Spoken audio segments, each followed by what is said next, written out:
thing that I see is, once we've made that commitment, and I think recognizing how scary and how big that is part of, that's important, to recognize the enormity of that choice. And once we've made that choice, it's gentle and loving and as slow as we need it to be. That's what I've found over and over again. Our souls have got our back. This word, whether we're saying like danger, wild or untamed, or living a soulful life, it's not going to make us do like crazy things that we just wouldn't want to do. Why would it? Like, why would it? And it's so funny. What we fear is having to do something we really wouldn't want to do, which makes no sense, because why would we have a deep longing to do something that just we wouldn't want to do? It makes no sense. And again, it's something that is just so loving and so gentle, and is kind of one breadcrumb step after another. And again, I really do feel like this is for all of us. There is so many reasons that we're going to put in the way of that. There are, and some of them are absolutely understandable. I think it can be really hard. I was having a conversation with a member of our Primal Happiness Facebook group about the book Untamed, and she was saying, but it's okay for her. It's okay for her to free herself from conditioning and live as she was. She's wealthy. Her husband had cheated on her, so there was kind of like no sense of her being the one that broken up the marriage. And I think that all of that's true. We all have our own privileges, and we all have our wounds. We all have the things that are going to be in the way. And I'm not dismissing any of that, but there is a point where we, again, if we're feeling that call deeply, we need to make the commitment despite that, despite the circumstances. And again, what I see over and over is, once we've done that, we're supported. We're supported every step of the way.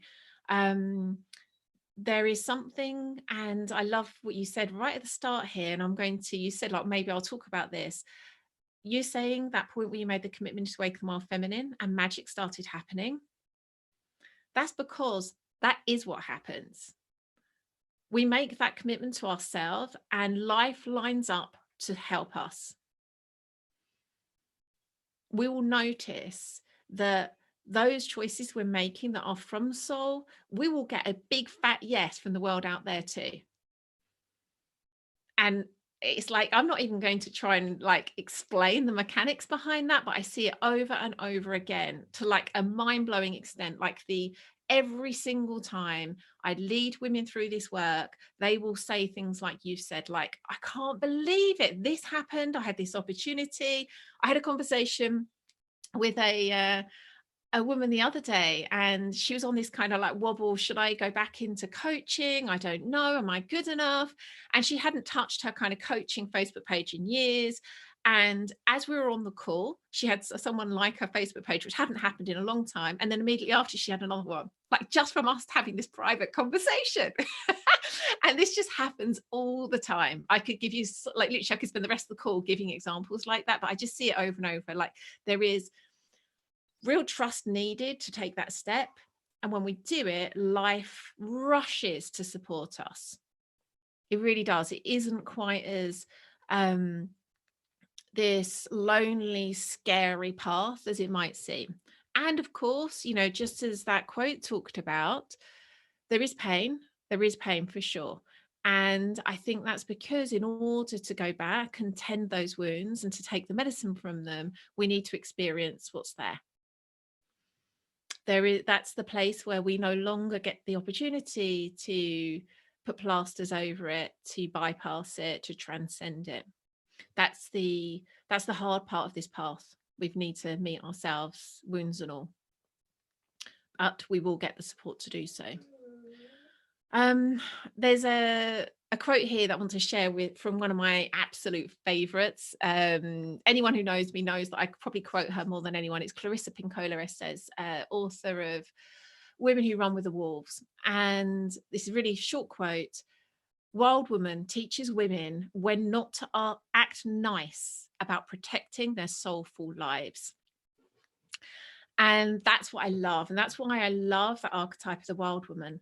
Like we need to learn, and you could say it's unlearn, but let's call it learn for the moment, how to start saying like no, no to the housework, no to that demand, no to that commitment, because what's more important is us living a soulful life. That comes first. And that's why we need to hold each other in this work. That's why we need to support each other. We need to model it. And again, I use this word activations. This is why it's really important to be able to speak really cleanly and powerfully to these things, because in doing so, we activate that wild woman archetype, that wild feminine in another woman. And then she hears the call. She knows it's okay. She knows it's safe. She's got permission to live that way too. So this is like so much more than just an idea. This again is in us. This isn't something we need to go out and learn or somehow take from the world out there. This so much is something that's inside us that we can return back to and then live life from.